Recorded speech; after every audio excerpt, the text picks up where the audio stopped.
Hey, what's up everybody? Mike here, and today we're going to talk about something different and something I've gotten tons of requests to talk about, which is video games. I know that's kind of my specialty. It's what I love to sell. It's what I'm good at selling.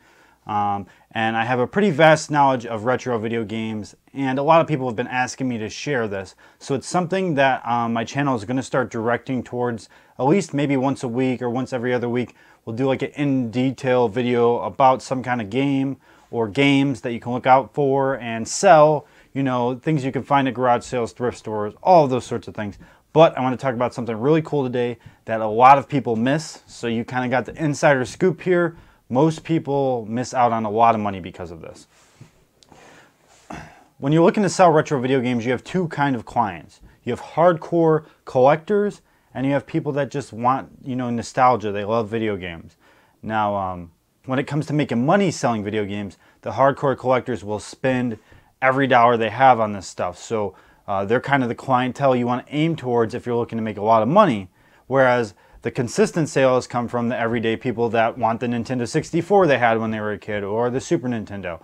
Now, I want to talk about hardcore collectors, what they like to buy, and where they look for this stuff. The top selling video game item I have for sure is empty cases. People think I'm nuts. Empty cases and instruction manuals. The reason these are top sellers on eBay is because there's nowhere else to get them. There's very few sites oriented towards replacement manuals and cases because they're a lot of work to list. They really are. They're really a pain, but there's big money to be made on these things. And so I want to talk about empty cases today. A lot of money I've been making recently and how you can do the same. Here I have six video game cases from really popular games. Final Fantasy VII, The Legend of Dragoon, and now these are the greatest hits. You know, you can tell by the big green thing on the binding area, and it says greatest hits. And then we have Final Fantasy IX, Star Ocean, and Final Fantasy VIII, and then Wild Arms 2. Now, I want to show you guys a huge difference here, and this is very important if you're selling. This case on the right is called a greatest hits case. It has the big green thing. This case on the left is called a black label case. Now, the difference here is these were mass produced. This is the first release. The first release cases and manuals and discs are worth a lot more money than the re-release versions. So, collectors are often looking for what we call black label cases and manuals because they have nowhere else to find them except on eBay. So when you're thrifting, garage hunting, all that stuff, if you find empty video game cases that are black label, they don't have that green area on the binding, which is on this side, sorry, they can be worth a lot of money. Now it depends on the type. I mean, this is specific to PlayStation games. Greatest hits on different consoles are very different. You know, I think for older Nintendo games, they were called Nintendo's Choice is when they re-released them. But the reason I want to talk about these is because they've been selling like crazy. I have 6 here. I had 12 just 5 days ago. So 6 of them are gone. All of them sold for above $10. These are empty cases, people.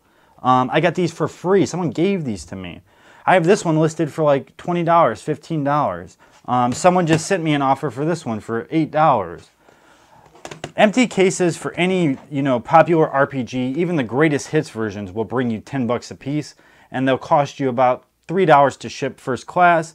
Since they're empty, they almost always are under 13 ounces, so they can go first class. If you can get these for $1 or $2 at a garage sale, you're quadrupling your money. So, and that's the greatest hits. The black label versions, I mean, there's a case I just sold for $22. This Wild Arms one's worth a good amount too. Unfortunately, someone wrote on the back. But this is a situation where I could switch the cases out and just put the label back in. Anyways, all I'm saying here is don't overlook the little things. Collectors look on eBay for manuals and cases and inserts, the stuff they're never going to find anywhere else. Very few of them like to go to every garage sale and look for parts to games. So if you find empty cases, don't overlook them. They can be worth good money. I made over $60 in 5 days off of 6 empty cases. And I'll probably make another $60 to $75 off these empty cases. That's crazy. That's an empty case. This has literally no usage value. It's for collecting value only, or, you know, people who broke their case or whatever.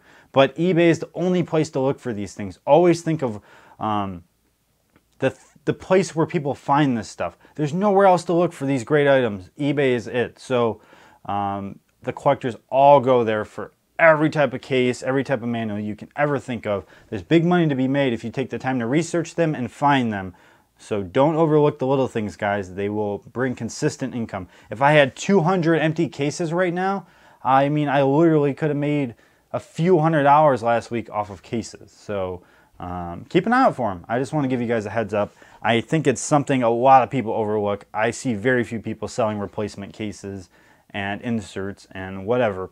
And if you get broken cases, pull out the paper inserts. I mean, people will buy it down to the T. They will buy the littlest thing you could ever think of. If there was like a little teeny Nintendo card that came in a Nintendo game, there's a market for it. People want the complete games, the original release, and the only way they can make those is through eBay.